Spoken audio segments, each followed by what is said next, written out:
Hello दोस्तों, स्वागत है आपके अपने यूट्यूब चैनल ओम सर क्लासेस में। दोस्तों, आज की क्लास में हम लोग साप्ताहिक करंट अफेयर्स को देख रहे हैं। दोस्तों, जनवरी के हम लोग दो पार्ट जो पहले देख चुके हैं और ये तीसरा पार्ट है।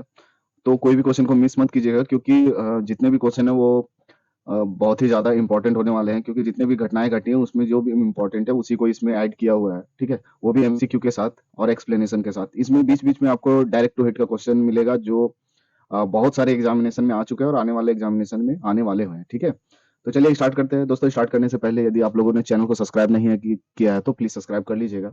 और मैं कमेंट बॉक्स में जरूर बताइएगा आपको कैसा लगा। ठीक है, तो चलिए स्टार्ट करते हैं। तो आज का जो पहला क्वेश्चन है वो क्या है? राष्ट्रमंडल देशों में संसदों के अध्यक्षों और पीठासीन अधिकारियों के 28वें सम्मेलन का मेजबान कौन सा देश कर रहा है? तो कौन कर रहा है? भारत कर रहा है। CSPOC, इसको याद रखिएगा क्योंकि ये इसका फुल फॉर्म भी पूछा जा सकता है। तो इसका क्या फुल फॉर्म है? Conference of speaker and presiding officers of Commonwealth. ठीक है, इसके बारे में जानते हैं। भारत 2026 में राष्ट्रमंडल देशों के संसदों के अध्यक्षों और पीठासीन अधिकारियों के 28वें सम्मेलन की मेजबानी करेगा। ठीक है, लोकसभा अध्यक्ष जो ओम बिरला भी है, वे गवर्नमेंट में CPOC की अस्थायी समिति की बैठक में इसकी घोषणा की है। ठीक है, यह कार्यक्रम कृत्रिम बुद्धिमत्ता, सोशल मीडिया और संसदीय प्रक्रियाओं में उनकी भूमिका पर केंद्रित होगा। भारत में इससे पहले जो है वो 1970 से 71, 1986 और 2010 में CSPOC की मेजबानी की थी। ठीक है, तो ये याद रखिएगा, ये तीन मेजबानी पहले भी कर चुके हैं भारत, है ना। नेक्स्ट क्वेश्चन देखते हैं। प्रोजेक्ट वीर गाथा 4.0 किस मंत्रालय की संयुक्त पहल है? तो किस मंत्रालय की है? तो रक्षा मंत्रालय एवं शिक्षा मंत्रालय की ये पहल है। ठीक है, इसके बारे में जानते हैं। प्रोजेक्ट वीर गाथा 4.0 को गणतंत्र दिवस समारोह के हिस्से के रूप में देश भर में भारी प्रतिक्रिया मिली है। इसे आजादी का अमृत महोत्सव के तहत 2021 में लॉन्च किया गया था। इस परियोजनाओं का उद्देश्य वीरता पुरस्कार विजेताओं की बहादुरी और जीवन की कहानियों के बारे में जागरूकता फैलाना है, छात्रों में देशभक्ति और नागरिकता मूल्यों की भावना पैदा करना है। यह रक्षा और शिक्षा मंत्रालयों की संयुक्त पहल है। ठीक है, नेक्स्ट क्वेश्चन देखते हैं। डेजर्ट नेशनल पार्क किस शहर में स्थित है? तो किसमें? जैसलमेर, राजस्थान में। ठीक है, इसके बारे में जानते हैं। हाल ही में राजस्थान की डेजर्ट नेशनल पार्क में 12 गंभीर रूप से लुप्त प्राय ग्रेट इंडियन बस्टर्ड का एक समूह देखा गया है, जिससे संरक्षण प्रयासों को बढ़ावा मिला है। ठीक है, डेजर्ट नेशनल पार्क जैसलमेर के पास थार रेगिस्तान में स्थित है। यह 3160 वर्ग किलोमीटर में फैला हुआ है। ठीक है, जो इसे भारत के सबसे बड़े राष्ट्रीय उद्यानों में से एक बनाता है। यह पार्क 100 मिलीमीटर से कम वर्षा वाले अत्यंत शुष्क क्षेत्रों में स्थित है। इसके भूभाग में उबड़ खाबड़ चट्टाने हैं, खारे झील के तल है, टीले और 3 मुख्य झीलें भी शामिल है, जो कि है राजबाग, मलिक तालाब और पदम तालाब। ये आप याद रखिएगा। ठीक है, नेक्स्ट क्वेश्चन है।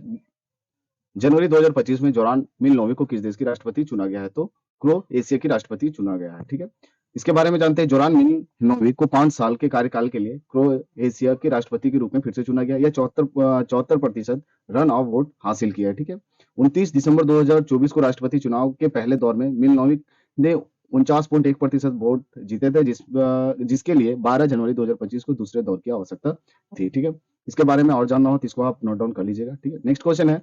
हाल ही में खबरों में रहा नेदुनथीव द्वीप किस देश में स्थित है? किस देश में स्थित है? श्रीलंका में स्थित है। इसके बारे में जानते हैं। श्रीलंकाई नौसेना ने हाल ही में नेदुनथीव द्वीप के पास 17 भारतीय मछुआरों को गिरफ्तार किया है। इस कारण से यह खबरों में है। ठीक है, नेदुन द्वीप जिसे डेल्फट द्वीप भी कहा जाता है, इसका दूसरा नाम क्या है? डेल्फट। ठीक है, ये याद रखिएगा, आप लोग नोट डाउन कर लीजिएगा। श्रीलंका के पाक जल डमरू में सबसे बड़े द्वीप है ये। ठीक है, यह 50 वर्ग किलोमीटर में फैला है, जिसकी लंबाई 8 किलोमीटर और चौड़ाई 6 किलोमीटर है। यह द्वीप समतल अंडाकार आकार का है और अक्सर हवा बहता रहता है इस द्वीप पे, जिससे यहाँ का वातावरण सुखदायक होता है। यह धाराएं नहीं है, यहाँ धाराएं नहीं है। मीठा पानी सतही जल और कृत्रिम तालाबों से आता है। इस द्वीप पर सूखी झाड़ियां, अर्धशुष्क उष्ण कटिबंधीय पौधे और ऊंचे ताड़ के पेड़ लगे हुए हैं। इस द्वीप पर मूंगे के टुकड़ों से बना एक डच किला भी स्थित है। नेक्स्ट है डायरेक्ट टू हिट क्वेश्चन। पहला क्या है? भारत में नवीकरणीय ऊर्जा को बढ़ावा देने के लिए उठाए गए कदम कौन कौन से हैं? तो ये अभी तक 5 कदम उठाए गए हैं नवनिर्मित ऊर्जा को बढ़ावा देने के लिए। पहला जो है ग्रीन एनर्जी कॉरिडोर है। दूसरा है प्रधानमंत्री सूर्य घर मुक्ति बिजली योजना, प्रत्यक्ष विदेशी निवेश है, सोलर पार्क योजना और राष्ट्रीय ग्रीन हाउस मिशन। इसमें ये क्वेश्चन प्रीवियस ईयर के एग्जामिनेशन जो प्रीवियस हुआ है उसमें आया हुआ क्वेश्चन है। ठीक है, और दूसरा क्या है? हाल ही में उड़ीसा में आयुष्मान भारत पीएम जन आरोग्य योजना लागू किया गया है। ठीक है, आयुष्मान भारत पीएम जन आरोग्य योजना कहाँ लागू किया गया है? उड़ीसा में, ये याद रखिएगा, हाल ही में। पशुधन क्षेत्र को बढ़ावा देने के लिए सरकार की कौन कौन सी पहल है? तो राष्ट्रीय गोकुल मिशन है, किसान क्रेडिट कार्ड है, गोपीच है, फुट एंड माउथ डिजीज है, जो जिसको हम लोग खुरपक्का और मुंह पक्का कहते हैं रोग। ठीक है, नेक्स्ट क्वेश्चन है। खो खो विश्व कप 2025 का मेजबान कौन सा शहर कर रहा है? तो नई दिल्ली कर रहा है। ठीक है, इसके बारे में जानते हैं। पहला खो खो विश्व कप 13 जनवरी 2025 को इंदिरा गांधी इंडोर स्टेडियम में नई दिल्ली में शुरू हुआ।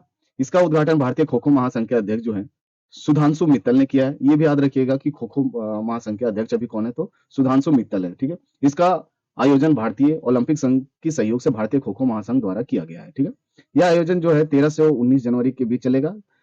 प्रत्येक टीम को में 12 खिलाड़ी होती है इसमें, जिसमें से 9 खिलाड़ी एक मैच में के दौरान मैदान में उतरते हैं। टूर्नामेंट में 20 देशों की पुरुष टीमें और 19 देशों की महिला टीमें भी शामिल है, जिसमें 4 समूह में विभाजित किया गया है। भारत में पुरुष टीम का जो नेतृत्व कर रहे हैं वह है प्रतीक वायकर, और महिला टीम का जो नेतृत्व कर रहे हैं वो प्रियंका इंगले हैं। ठीक है, ये सब याद रखिएगा।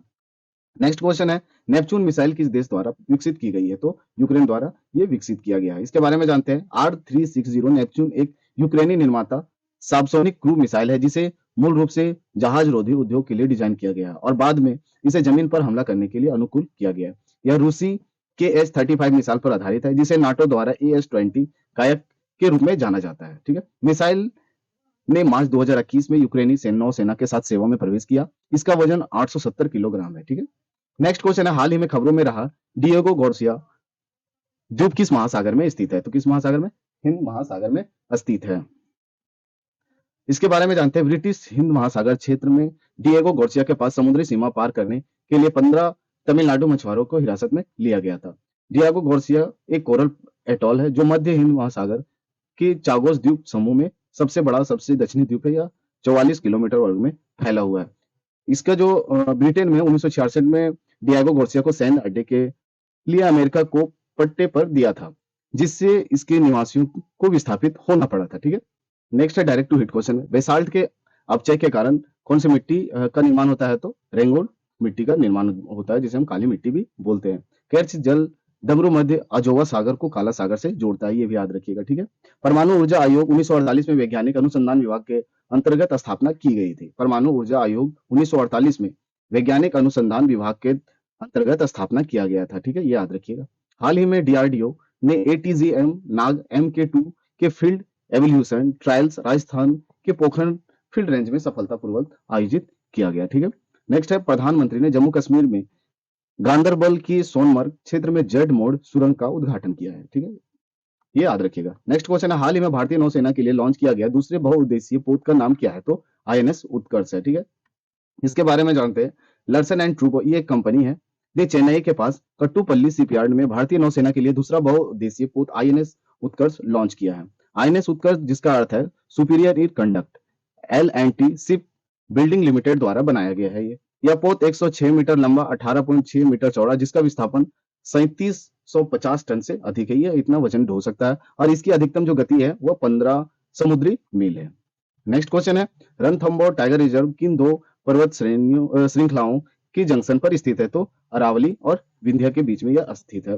Tiger reserve, Ranthambore tiger reserve. इसके बारे में जानते हैं। यह राजस्थान में अरावली और विंध्य पर्वतमाला के जंक्शन पर स्थित है।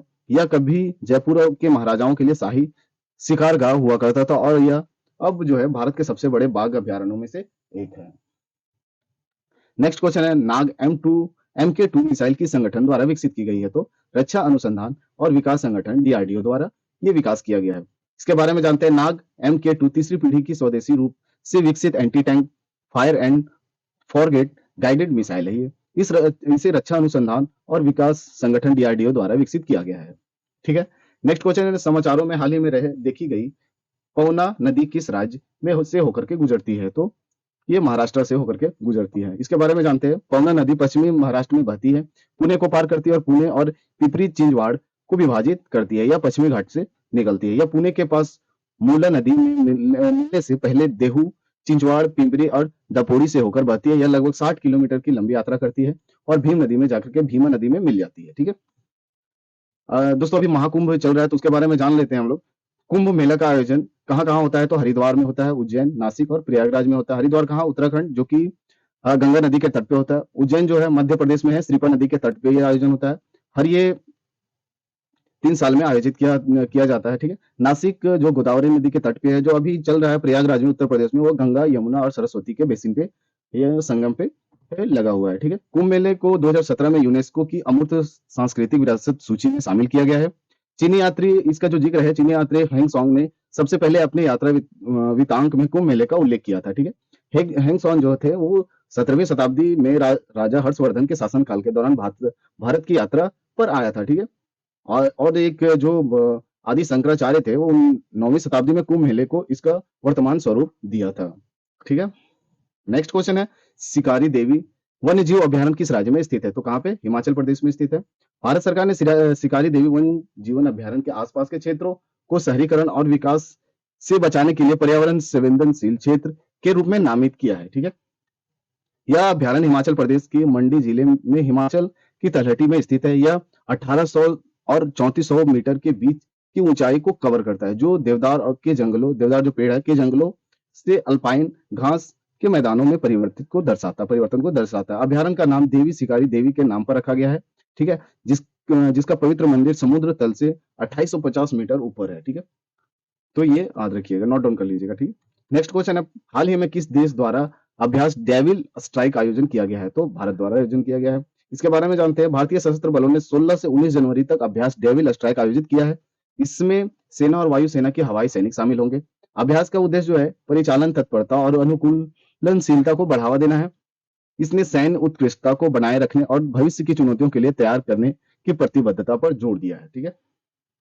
नेक्स्ट क्वेश्चन है, कोकबोरोक किस भारतीय राज्य की आधिकारिक भाषा है? तो त्रिपुरा की एक आधिकारिक भाषा है।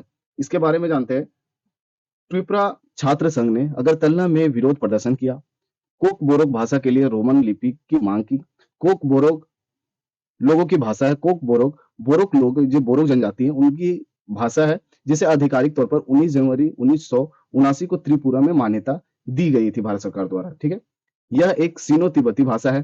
पहली शताब्दी ईस्वी में राजा रत्नाकर त्रिपुरा राजाओं के ऐतिहासिक अभिलेख कोकबोरोक में लिखी गए थे, ठीक है। कोकबोरोक शब्द का क्या अर्थ है? कोक और बोरोक को जोड़ता है ये शब्द, ठीक है। 2011 की जनगणना के अनुसार त्रिपुरा में जो कोक बोरोक बोलते हैं कितनी जनसंख्या है? तो 8,80,587 लोग इस भाषा का बोलते हैं, जो राज्य की आबादी का 23% है, ठीक है, लगभग 24%। नेक्स्ट क्वेश्चन है, किस राज्य सरकार ने महिलाओं के नेतृत्व वाले स्टार्टअप को सशक्त बनाने के लिए सी कोहोर्ट 3.0 पहल शुरू की है? तो कौन सा राज्य? पंजाब राज्य ने ये पहल शुरू की है, ठीक है। पंजाब सरकार ने मोहाली में सी कोहोर्ट पहल शुरू की है, ताकि महिला स्टार्टअप और छात्रों को तकनीकी आधारित उद्यम बनाने में सशक्त बनाया जा सके, ठीक है। नेक्स्ट क्वेश्चन है, सुर्खियों में जो अभी चल रहा है इंटरनेशनल सुर्खियों में, वो क्या है? अंगोला देश है, उसकी राजधानी क्या है? लुआंडा है। अंगोला में हैजा फैलने के से करीब 18 लोगों की मौत होगी, इस कारण से अभी चर्चा में है। इसकी जो अंगोला है उसकी भौगोलिक स्थिति क्या है? तो यह देश दक्षिणी पश्चिमी अफ्रीका में अवस्थित है, ठीक है। पड़ोसी देश कौन कौन से है इसके? नामीबिया, बोत्सवाना, जाम्बिया, कांगो लोकतांत्रिक कांगो गणराज्य। इसकी पश्चिमी सीमा अंटार्कटिक महासागर से लगती है। भौगोलिक विशेषता क्या है? तो इसमें प्रमुख नदियां कौन कौन से? कुआंगो और कुआंजा, इसकी एक प्रमुख नदियां है। इसकी जो सबसे ऊंची चोटी है माउंट मोको है, माउंट मोको, ठीक है। डायरेक्ट टू हेड क्वेश्चन में नेक्स्ट क्या है? तो प्रधानमंत्री ने 3 अग्रणीय पंक्ति के नौसैनिक लड़ाकू पोत राष्ट्र को समर्पित किया है, जिसमें कौन कौन से है? आईएनएस सूरत है, आईएनएस नीलगिरी है, आईएनएस बाघ सिर है, ठीक है। दोस्तों इसी के साथ आज का जो सेशन है वो समाप्त होता है। दोस्तों आज जो 17 क्वेश्चन और डायरेक्ट हिट क्वेश्चन करवाए गए हैं वो बहुत ही ज्यादा इंपॉर्टेंट है।